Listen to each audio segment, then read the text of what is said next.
ಎಲ್ಲ ಜನರಿಗೂ ನಮ್ಮೂರು ಸರ್ಕಾರದ ಖಜಾನೆಗೆ ಕಾಮಧೇನು. ಸಮಸ್ಯೆಗಳಿಗೆ ಕೊನೆ ಮೊನೆ ಇಲ್ಲ. ಜನರ ಗೋಳು ಮಾತ್ರ ಕೇಳೋರಿಲ್ಲ. ಮಹಾನಗರಿಯ ಸಂಕಷ್ಟಗಳ ಸರಮಾಲೆ, ಪ್ರತಿ ವಾರ್ಡ್ನ ಅಸಲಿ ಚಿತ್ರಣ. ಬೆಂಗಳೂರು ವಾಯ್ಸ್, ರಾಜಧಾನಿ ಜನಮನ.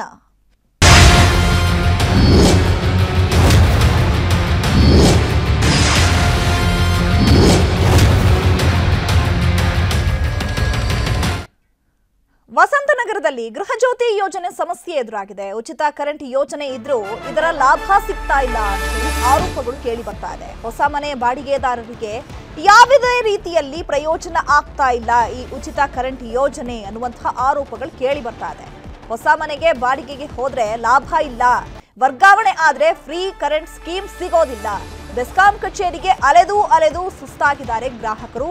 ಈ ರೀತಿಯಾದಂತಹ ಆರೋಪಗಳು ಸ್ಕೀಮ್ ಶುರುವಾದಾಗಿನಿಂದಲೂ ಕೂಡ ಕೇಳಿ ಬರ್ತಾ ಇದೆ. ನಾವು ಹಳೆ ಮನೆಯಲ್ಲಿದ್ರೆ ನಾವು ಸ್ಕೀಮ್ನ ಒಂದು ಪ್ರಯೋಜನವನ್ನ ಪಡ್ಕೊಳ್ಬಹುದು, ಆದ್ರೆ ಹೊಸ ಮನೆಗೆ ಹೋದ್ರೆ ನಮಗೆ ಈ ಗೃಹ ಜ್ಯೋತಿಯ ಯೋಜನೆಯ ಸಮಸ್ಯೆಗಳು ಎದುರಾಗುತ್ತೆ ಅಂತ ಹೇಳಲಾಗ್ತಾ ಇದೆ. ವಸಂತನಗರದ ಫ್ರೇಸರ್ ಟೌನ್ ಜನರ ಗೃಹ ಜ್ಯೋತಿ ಸಮಸ್ಯೆ ಬಗ್ಗೆ ನಮ್ಮ ಪ್ರತಿನಿಧಿ ಶರಣು ಹಂಪಿ ಬೆಂಗಳೂರು ವಾಯ್ಸ್ಗಾಗಿ ವಿಶೇಷ ವರದಿಯನ್ನ ಮಾಡಿದ್ದಾರೆ. ಬನ್ನಿ ನೋಡೋಣ.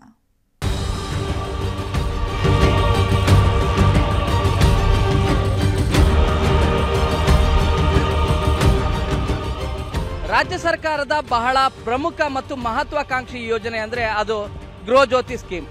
200 ಯೂನಿಟ್ ವರೆಗೂ ಗರಿಷ್ಠ ಉಚಿತವಾಗಿ ಕರೆಂಟ್ ಅನ್ನ ಬಳಕೆ ಮಾಡಬಹುದು. ಆ ರೀತಿಯಾಗಿ ನಾವು ಕೊಡ್ತೇವೆ ಅಂತ ರಾಜ್ಯ ಸರ್ಕಾರ ಸೂಚನೆಯನ್ನು ಕೊಟ್ಟಿತ್ತು, ಆ ರೀತಿ ಹೇಳಿಕೆಯನ್ನ ನೀಡಿತ್ತು. ಅದೇ ರೀತಿಯಾಗಿ ಅನುಷ್ಠಾನವನ್ನು ಕೂಡ ಮಾಡಿದೆ. ಆದ್ರೆ ಇದರಲ್ಲಿ ಕೆಲವೊಂದಷ್ಟು ತೊಂದರೆಗಳು ಈಗಲೂ ಕೂಡ ಜನಸಾಮಾನ್ಯರನ್ನ ಕಾಡ್ತಾ ಇದೆ, ಗ್ರಾಹಕರನ್ನ. ಅದೇನಂದ್ರೆ ಬಾಡಿಗೆ ಮನೆ ಇರೋರು ಅಥವಾ ಹೊಸದಾಗಿ ಬೇರೆ ಮನೆಗೆ ಸ್ಥಳಾಂತರ ಆದವರು ಅಥವಾ ಬೇರೆ ಬಾಡಿಗೆ ಮನೆಗೆ ಶಿಫ್ಟ್ ಆದವರಿಗೆ ಈಗಲೂ ಕೂಡ ಅವರಿಗೆ ಈ ಸಮಸ್ಯೆ ಕಾಡ್ತಾ ಇದೆ.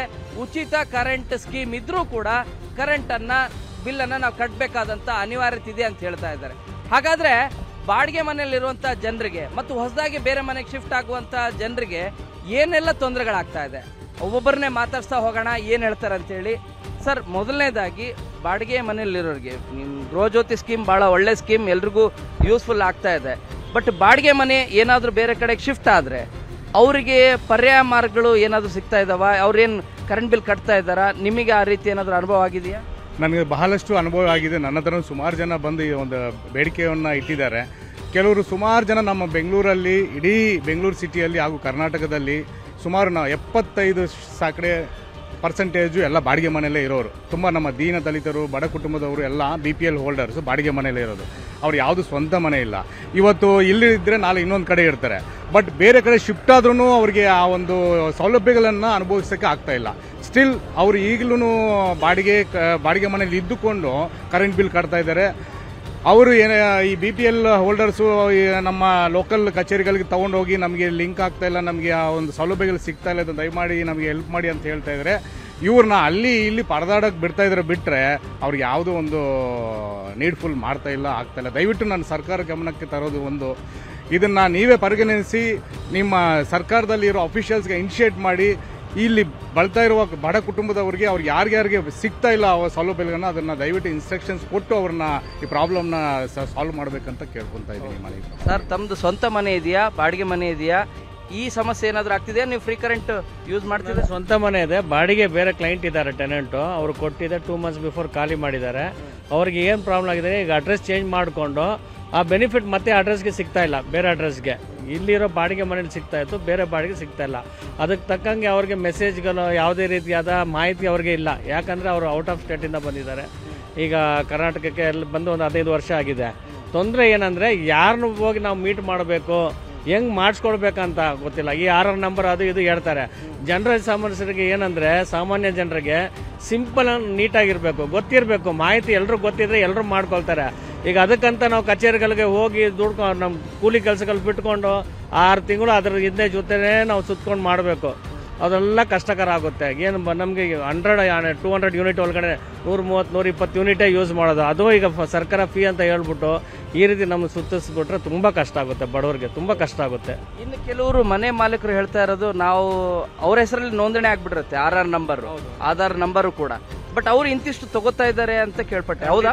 ಈ ತರ ವಿಷಯಗಳು ಆಗಿದೆ. ಈಗ ಓನರ್ಸ್ಗಳು ಏನ್ ಮಾಡ್ತಿದ್ದಾರೆ, ಈಗ ಮಿನಿಮಮ್ ಚಾರ್ಜಸ್ ಅಂತ ಮೇಂಟೆನೆನ್ಸ್ ಚಾರ್ಜ್ ಅಂತ ಅವ್ರ ಹತ್ರ ತೊಗೊಂಡ್ಬಿಟ್ಟು ಲೀಸ್ಗೆ ಹಾಕ್ಕೊಂಡು ವಾಟ್ರಿಗೆ ಇಷ್ಟು ಮತ್ತು ಕರೆಂಟ್ ಬಿಲ್ಗೆ ಇಷ್ಟು ಅಂತ ತಗೊಳ್ತಾರೆ. ಅವ್ರದ್ದು ಆಧಾರ್ ಕಾರ್ಡ್ ತಗೊಂಡು ಟೆನೆಂಟ್ ಆಧಾರ್ ಕಾರ್ಡ್ ನಂಬರ್ ತಗೊಂಡು ಅದ್ರ ಮುಖಾಂತರ ಅವರು ಫ್ರೀ ಮಾಡ್ಕೊಳ್ತಾರೆ. ಇಲ್ಲಿ ಬಾಡಿಗೆನೂ ತಗೊಳ್ತಾರೆ. ಆ ಬಡವನಿಗೆ ಸಿಗೋಬೇಕಾಗಿರೋ ಬೆನಿಫಿಟ್ಟು ಅವರಿಂದ ದೋಚ್ಕೊಳ್ತಾ ಇದ್ದಾರೆ. ಇದನ್ನು ಸರ್ಕಾರ ಗಮನಕ್ಕೆ ಬರಬೇಕು. ಈಗ ಎಕ್ಸಾಂಪಲ್ಲಿ ನಮ್ಮ ಕುಂಬಾರ ಜನಾಂಗದಲ್ಲೂ ಈಗ ಬಡ ಹೆಂಗಸರುಗಳು ಸುಮಾರು ಜನ ಇದ್ದಾರೆ. ಈಗ ಅದರಲ್ಲಿ ಒಂದು ಎಕ್ಸ್ಪೀರಿಯನ್ಸ್ ಆಗಿರೋದು ಮಲ್ಲಿಗಮ್ಮನವರು. ಅವ್ರು ನೋಡಿ ಈಗ ಸ್ಲಮ್ಮಲ್ಲಿ ಇದ್ದಾರೆ. ಅವರು ಬಾಡಿಗೆ ಎಲ್ಲ ಏನಿಲ್ಲ ಮನೆಯದು. ಈಗ ಅಂಥ ಜಾಗದಲ್ಲಿ ಅವರು ಮಾಡಿನೂ ಆನ್ಲೈನಲ್ಲಿ ಮಾಡಿಬಿಟ್ರು ಇವತ್ತರೆಗೂ ಒಂದು ದಿವಸನೂ ಅವ್ರಿಗೆ ಬೆನಿಫಿಟ್ ಸಿಗಲಿಲ್ಲ. ಅವರು ಒಂದು ತಿಂಗಳು ಪ್ರತಿ ತಿಂಗಳು ಅವ್ರು ಕಟ್ತಾ ಇದ್ದಾರೆ ಬಾಡಿಗೆ. ಸೊ ಅದು ಯಾವ ರೀತಿ ನಾವು ಸಾಲ್ವ್ ಮಾಡಬೇಕಂತ ನಮ್ಗೆ ಗೊತ್ತಿಲ್ಲ. ಅದು ಸರ್, ತಮಗೇನಾದರೂ ಪ್ರಾಬ್ಲಮ್ ಆಗ್ತಿದೆಯಾ ಅಥವಾ ತಮ್ಮ ಸ್ನೇಹಿತರು ಅಕ್ಕಪಕ್ಕದ ಮನೆಯವ್ರಿಗೆ ಏನಾದರೂ ತೊಂದರೆ ಆಗ್ತಿದೆಯಾ? ಅದೇ ಪಕ್ಕದಲ್ಲಿ ನಮ್ಮ ಮನೆ ಪಕ್ಕದಲ್ಲಿ ಇದ್ದಾರೆ. ನಂದು ಆನ್ಲೈನ್ ಬುಕ್ ಮಾಡಿದ್ದೀನಿ, ನನಗೆ 0 ಬ್ಯಾಲೆನ್ಸ್ ಬರ್ತಾ ಇದೆ. ನಮ್ಮ ಪಕ್ಕದ ಮನೆಯವರು ಹೇಳ್ತಾವ್ರೆ 3,500 ಬರ್ತಾ ಇದೆ ಅಂತ ಆನ್ಲೈನ್ ಮಾಡಿ. ಅದು ಬಾಡಿಗೆ ಮನೆ ಶಿಫ್ಟ್ ಆಗಿರೋದು ಕಾರಣ ಈ ಸಂಘದಲ್ಲಿ ಇರೋರೆ ನಮ್ಮ ತಂಗಿನವರು ಪಕ್ಕದಲ್ಲಿ ಇರ್ತಾರೆ. ಅವ್ರು ಹೇಳಿದ್ದಾರೆ 3,500 ಬರ್ತಾ ಇದೆ. ಅವ್ರು ಹೆಚ್ಚು ಬಳಕೆ ಮಾಡ್ತಿರ್ಬೋದು ವಿದ್ಯುತ್. ಇರುತ್ತೆ ಸರ್, ಅದು ಅದೇ ಅಷ್ಟೇ. ತಾವೇನು ಹೇಳ್ತೀರಿ ಸರ್? ಈಗ ಬಾಡಿಗೆ ಮನೆಯಲ್ಲಿ ಇರೋರಿಗೆ ಭಾಳಷ್ಟು ತೊಂದರೆ ಆಗ್ತಾ ಇರೋದಂತೆ. ಅಂದರೆ ಮೊದಲು ಒಂದು ಕಡೆಗೆ ನೋಂದಣಿ ಮಾಡ್ಕೊಂಡಿರ್ತಾರೆ, ಇನ್ನೊಂದು ಕಡೆಗೆ ನೋಂದಣಿ ಮಾಡಿಕೊಂಡ್ರೆ ಅದನ್ನು ಎಷ್ಟು ಅಪ್ಲಿಕೇಶನ್ ಹಾಕಿದ್ರೂ ಕೂಡ ಅದು ಸಾಲ್ವ್ ಆಗ್ತಾ ಇಲ್ಲ ಅಂತ. ತುಂಬ ಜನಕ್ಕೆ ನೋಡಿ ಇದು ಅನುಕೂಲ ಸಿಗ್ತಾ ಇಲ್ಲ ಸರ್. ನನ್ನ ಅಭಿಪ್ರಾಯ ಅನುಕೂಲ ಸಿಗ್ತಾಯಿಲ್ಲ ಸರ್. ಒಂದು 20-25% ಮಾತ್ರ. ಇನ್ನು ಮಿಕ್ಕಿದ ಯಾರಿಗೂ ನನ್ನ ಸಿಗ್ತಾ ಅನುಕೂಲ ಸಿಗ್ತಾ ಇಲ್ಲ. ಇದು ಎಲ್ಲರೂ ಒಂದು ಕಟ್ತಾ ಇದ್ದಾರೆ, ಎಲ್ಲ ರೆಂಟ್ ಎಲ್ಲ ಕಟ್ತಾ ಇದ್ದಾರೆ, ಬಿಲ್ ಕಟ್ತಾ ಇದ್ದಾರೆ. ತಮಗೇನು ಸರ್, ತಮಗೇನಾದರೂ ಈ ರೀತಿ ತೊಂದರೆ ಆಗಿದೆಯಾ? ಇಲ್ಲ ಸರ್, ನಮ್ಮ ಹತ್ರ ಏನು ತೊಂದರೆ ಆಗಿಲ್ಲ. ಅಂದರೆ ಬಾಡಿಗೆಯವ್ರಿಗೆ ತುಂಬ ತೊಂದರೆ ಆಗ್ತಾ ಇದೆ ಅಂತ ಎಲ್ಲರೂ ಹೇಳ್ತಾ ಇದ್ದಾರೆ. ಅದರಿಂದ ಅವರಿಗೆ ಸ್ವಲ್ಪ ನೋಡಿ ಅದು ನಿಲ್ಲಿಸಿದಾರಂತೆ ಈಗ ಸದ್ಯಕ್ಕೆ. ಈಗ ನೋಂದಣಿ ಮಾಡೋದು ಅದನ್ನು ಮುಂದೆ ಮಾಡಿದ್ರೆ ಚೆನ್ನಾಗಿರುತ್ತೆ ಅಂತ ನಾವು ನೋಂದಣಿ ಮಾಡಿಸೋದು ಏನು ನಿಲ್ಲಿಸಿಲ್ಲ. ಅಮ್ಮ, ನಿಮಗೆ ಏನು ತೊಂದರೆ ಆಗ್ತಿದೆಯಮ್ಮ? ನಾವು ಕೊಟ್ಟಿದ್ದೀವಿ, ಎಲ್ಲ ಅಪ್ಲಿಕೇಶನ್ ಎಲ್ಲ ಕೊಟ್ಟಿದ್ದೀವಿ. ಅಲ್ಲಿ ನಾವು ಗೃಹಜ್ಯೋತಿ ಸ್ಕೀಮ್ಗೆ ಕೊಟ್ಟಿದ್ದೀವಿ. ನಮ್ಗೆ 800 ರೂಪಾಯಿ 700 ರೂಪಾಯಿ ಮುಂಚೆ ಬರ್ತಾ ಇತ್ತು. ಇವಾಗ ಬಂದು 500 ರೂಪಾಯಿ ಬರ್ತದೆ ನಮ್ಗೆ ತಿಂಗಳಿಗೆ. ಅದು ಹೇಗೆ? ಅದು ಹೇಗೆ ನಮ್ಗೇನು ಗೊತ್ತಿಲ್ಲ. ಅವ್ರನ್ನ ಕೇಳಿದ್ರೆ ನೀವು ಫ್ರೀ ಮಾಡಿ ಫ್ರೀ ಮಾಡಿ ಎಲ್ಲ ಕೊಟ್ಬಿಟ್ಟು ಬಂದಿದ್ದೀವಿ ನಾವು. ಕೇಳಿದ್ರೆ ಏನು ಹೇಳ್ತಾರಮ್ಮ ಆಫೀಸಲ್ಲಿ? ನಿಮ್ಗೆ ಇಷ್ಟ ಬರೋದಮ್ಮ ಹೇಳ್ತಾರೆ, ನಾವೇನು ಮಾಡೋದು. ಈಗ ಬಂದು ನೋಡಿ ಆಫೀಸರ್ ಅವನ್ನ ಕರ್ಕೊಂಡು ಬರೋಕೆ ಹೋಗಿದ್ದೆ ನಾನು. ಇವಾಗ ಸ್ವಲ್ಪ ಬಾಪ ಎಲ್ಲಿ ಬಂದೆ ಹೋಗ್ಬಿಟ್ಟ ಎತ್ಕೊಂಡು. ಹಾಂ, ಅಲ್ಲ, ನೀವೆಲ್ಲ ನೋಂದಣಿ ಮಾಡಿಸಿದ್ರಿ ಸೇವಾ ಸಿಂಧು ಕಟ್ತೀವಿ ನಾವು. ತಿರ್ಗಾ ಈ ತಿಂಗಳು 500 ರೂಪಾಯಿ ಬಂದಿದೆ. 800 ರೂಪಾಯಿ 700 ರೂಪಾಯಿ ಬರ್ತದೆ ವರ್ಷ ನಮ್ಮ ತಿಂಗಳಿಗೆ. ಈಗ ಬಂದು 500 ರೂಪಾಯಿ ಬರ್ತದೆ. ನಾವೇನು ಮಾಡೋದು? ಬಾಡಿಗೆ ಮನೆ ಅಣ್ಣ ನಿಮ್ದು? ಇದು ಸ್ಲಮ್ಮು ಗಾಂಧಿಗ್ರಾಮ. ಇದು ಸದ್ಯದ ಪರಿಸ್ಥಿತಿ. ಬೆಂಗಳೂರಲ್ಲಿ 30-50% ಬಾಡಿಗೆ ಮನೆಗಳೇ ಇರೋದು ಅತಿ ಹೆಚ್ಚಾಗಿ. ಕೆಲವರು ಶಿಫ್ಟ್ ಆಗ್ತಿರ್ತಾರೆ, ಬೇರೆ ಏರಿಯಾಗಳಿಗೆ ಶಿಫ್ಟ್ ಆಗ್ತಿರ್ತಾರೆ, ಇನ್ನು ವರ್ಗಾವಣೆ ಕೂಡ ಆಗ್ತಿರ್ತವೆ. ಈ ರೀತಿ ಆದಾಗ ಬಹಳಷ್ಟು ತೊಂದರೆಗಳಾಗ್ತಾ ಇದ್ದಾವೆ. ಈ ಸಂಬಂಧದಂತೆ ಇಂಧನ ಇಲಾಖೆ ಈಗ ಸಂಬಂಧಪಟ್ಟಂತ ಎಲ್ಲ ಜೆಸ್ಕಾಂ ಕಂಪನಿಗಳಿಗೆ ಸೂಚನೆಯನ್ನ ಕೊಟ್ಟಿದೆ, ಡೀಲಿಂಕ್ ಮಾಡಿ ಅಂತೇಳಿ. ಅದು ಸಾಧ್ಯ ಆದಷ್ಟು ಬೇಗ ಆಗಲಿ. ಇಲ್ಲದೆ ಇದ್ರೆ ಬಾಡಿಗೆ ಮನೆ ಶಿಫ್ಟ್ ಆದ್ರೂ ಕೂಡ ಈ ಗ್ಯಾರಂಟಿ ಸ್ಕೀಮ್ ಏನಿದೆ ಪ್ರತಿಯೊಬ್ಬರಿಗೂ ತಲುಪಬೇಕು ಅನ್ನೋದು ಕಾಂಗ್ರೆಸ್ ಸರ್ಕಾರದ ಬಹಳ ಪ್ರಮುಖವಾದಂಥ ಉದ್ದೇಶ. ಆ ಉದ್ದೇಶನೇ ಈಡೇರದೇ ಇರುವಂಥ ಪರಿಸ್ಥಿತಿ ನಿರ್ಮಾಣ ಆಗತ್ತೆ. ಆ ರೀತಿ ಅವಕಾಶ ಮಾಡಿಕೊಡಬಾರ್ದು. ಸಾಧ್ಯ ಆದಷ್ಟು ಬೇಗ ಈ ಕೆಲಸ ಆಗಬೇಕು ಅನ್ನೋದು ಜನರ ಅಭಿಪ್ರಾಯ ಮತ್ತು ಒತ್ತಾಯ ಆಗಿದೆ. ಬೆಂಗಳೂರಿಂದ ಕ್ಯಾಮರಾ ಪರ್ಸನ್ ಶ್ರೀನಿವಾಸರ ಜೊತೆ ಶರಣು ಹಂಪಿ, ನ್ಯೂಸ್ 18. ಕನ್ನಡಿಗರ ನೆಚ್ಚಿನ ನ್ಯೂಸ್ 18 ಕನ್ನಡ ಈಗ ವಾಟ್ಸ್ಆಪ್ನಲ್ಲೂ ಲಭ್ಯ. ಕರ್ನಾಟಕ, ದೇಶ ವಿದೇಶಗಳ 360 ಡಿಗ್ರಿ ಸುದ್ದಿಯ ವಿವರಗಳನ್ನ ನಿಮ್ಮ ಕೈ ಬೆಳುಗಳಲ್ಲೇ ಪಡಿಲಿಕ್ಕೆ ಈ QR ಕೋಡ್ ಅನ್ನ ಸ್ಕ್ಯಾನ್ ಮಾಡಿ, ನಮ್ಮ ಚಾನಲ್ ಫಾಲೋ ಮಾಡಿ, ನೋಟಿಫಿಕೇಶನ್ ಆನ್ ಮಾಡಿ.